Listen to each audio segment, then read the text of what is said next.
Friend, আপনারা ভাববেন না আবার এইটা কিসের ডান্স। এটা হয়েছে জগদ্ধাত্রী পূজায়, মানে সব মেয়েরা একসাথে ডান্স করতেছিল।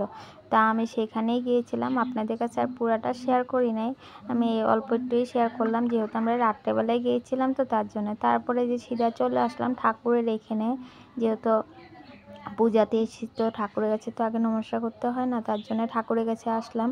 ঠাকুরের কাছে প্রণাম করে সিধা আমরা মানে চলে যাব। আর এটা হয়েছে আমাদের মানে পিসি, মানে এই পিসি বলছিল এতদিন লেট করে আসলে, এবার আমি কাছে না পিসি এবার ঘরে কাজ ছিল তার জন্য আসতে পারিনি। তারপরে আমরা খেতে বসে পড়লাম। খাওয়াতে ছিল পোলাও, বুটের ডাল, পনিরের সবজি, টক মিষ্টি আর পায়েস ছিল সেটাই। আর লগে তো ফল প্রসাদ ছিলই। তারপরে খাওয়া দাওয়া করে আমরা আর বেশিক্ষণ বসিনি, সিধা আসলাম ঘরের দিকেই। আর কেন যেহেতু ছেলের মানে এক্সাম আছে, কয়েকদিন পরে পড়া আছে, তার জন্য আর মানে বেশিক্ষণ দেরি করিনি।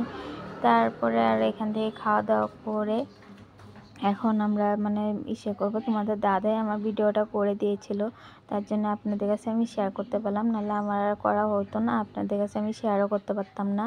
তারপরে যে আমি ভাগনাটা আমার ছেলে আর তোমাদের দাদা একসাথে বসে খেয়ে দিয়ে তারপরে সিধা চলে আসলাম। তারপরে আমার একটা ছোট্ট ভাই, যেহেতু সে দেখেন গীতা পাঠ করছে, কি সুন্দর গীতা পাঠ করছে না।